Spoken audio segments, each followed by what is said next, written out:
And so I managed to make a full-time job out of it because CBS was only doing 7 or 8 races a year.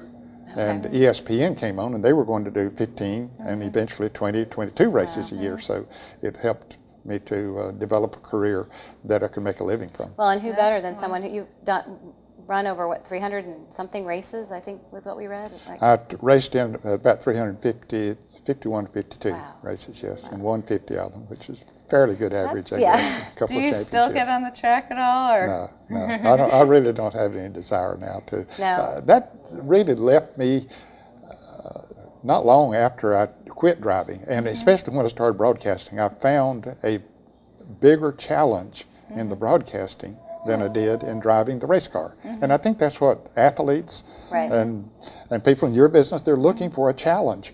And so the broadcasting gave me that challenge, which supplanted the desire to drive race cars, and so it made it easy for me to make the transition and be at the racetrack and not want to be behind the wheel of a car. Now you've passed your passion down in the family. Yeah. We've kind of created a family dynasty. Do you want to talk about that at all? Well, I have appreciated the fact that my family, all of our children, we have 3 children. My oldest son, Glenn, he drove race cars for a while, never really got into it the way that his brother Dale did. Dale mortgaged his heart and soul to get there, and Glenn, he graduated from the University of North Carolina with a high degree in business administration, and so he wouldn't let the security sway him too much toward driving race cars. There's not a lot of security, or at least back in those days, not a lot of security in the racing business. And so, but he drove for a number of years and still does some broadcasting. He broadcasts some for Motor Racing Network and occasionally a TV deal when they're an off weekend, or say the nationwide cars at a different track from the Cup cars, and they need another announcer, and so he does that. And then of course Dale, he got into it full bore. Dale was a good athlete in high school and lettered in 4 sports in his senior year at high school, and we thought that he would pursue a golfing career, tried to steer him that way, as a matter of fact, because he was a good golfer, still is, but we didn't know how tough it was to make it. It's just like in racing or most any sport. I mean, it's very few get to the top in their sport. And fortunately, he did make it in auto racing. It was a struggle for him, but he did make it and had a good career and won the Daytona 500 3 times in the championship.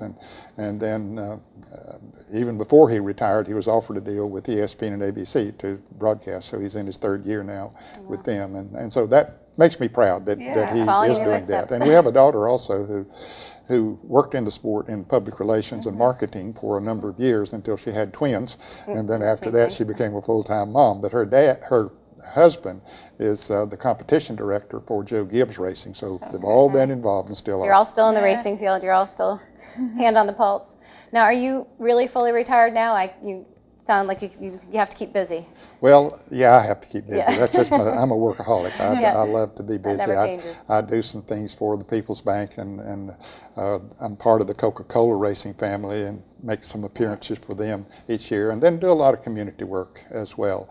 We've had a golf tournament that's named in my honor for 25 years, the Ned Jarrett American Cancer Society Golf Classic, and we've raised over $800,000 with that tournament, and something that I'm very proud of.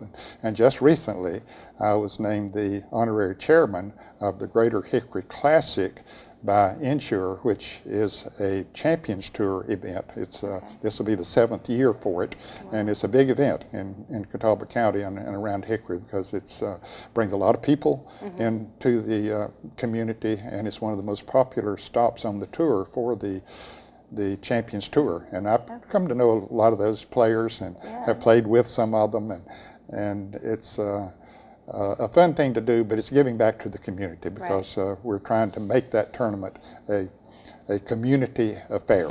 Now, when is this tournament?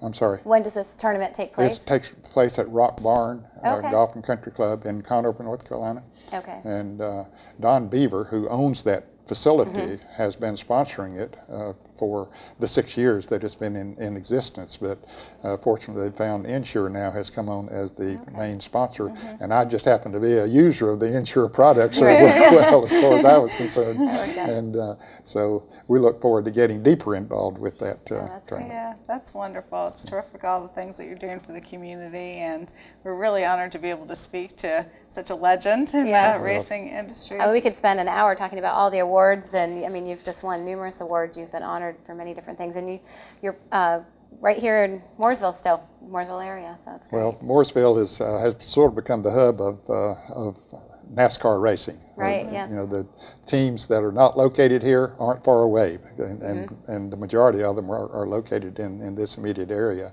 and the city of Mooresville and the entire community, Iredell County and Mecklenburg County, have all embraced the sport, right, and have made it comfortable for the team owners to want to be here, and that's a good thing for the community, and it certainly is a good thing for the sport. Well, I think it's great the Walk of Fame too. It's that was unbelievable event that took place. That was very neat affair. I really appreciated them doing that and allowing me to be a part of it. And I've been a member of the North Carolina Auto Racing Hall of Fame, which is here in Mooresville. Yes, we have them on the show today. And so I was so pleased when they started the Walk of Fame. Yeah, that's great. Well, thank you so much for coming on the show. It really is an honor to have you on. Well, thanks for having me. I really appreciate you coming. Thank you very much.